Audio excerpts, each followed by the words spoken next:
ఈ రోజు యువకులు ఎవరైతే మన ఆంధ్రప్రదేశ్ నుంచి అక్కడ కంబోడియాలో ఇరుక్కున్నారో వాళ్ళందరూ కూడా క్షేమంగా ఈ రోజు వైజాగ్ వచ్చి చేరుకున్నారు. ఇంకా నెక్స్ట్ ఫ్లైట్ లో ఇంకా 18 మంది ఇంకా రావాల్సి ఉంది. వాళ్ళు 9 o'clock ఫ్లైట్ కి ఇక్కడ వచ్చి చేరుకుంటారు. వాళ్ళు కూడా కన్ఫర్మ్ అయింది. వాళ్ళందరూ కూడా క్షేమంగా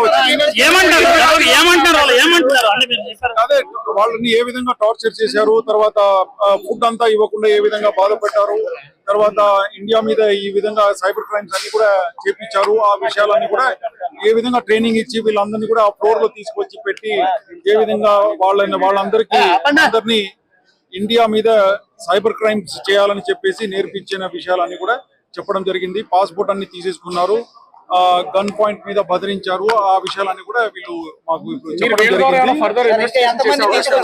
వీళ్ళందరితో మాట్లాడుకుని థర్డ్ ఏజెంట్స్ ఎవరైతే ఉన్నారో వాళ్ళందరి మీద కూడా రాబోయే రోజుల్లో చర్యలు తీసుకుంటాము.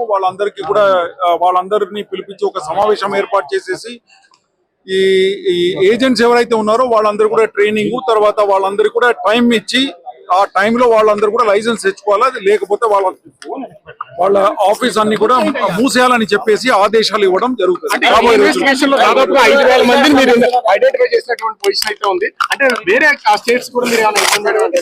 అన్ని స్టేట్స్ కి ఈ విషయాల గురించి ఇన్ఫార్మ్ చేయడం జరిగింది. వాళ్ళ FRRO ఫారినర్ రిజిస్ట్రేషన్ ఆఫీస్ తర్వాత DGPs అందరూ కూడా ఈ విషయాలన్నీ కూడా చెప్పడం జరిగింది. ఓకే.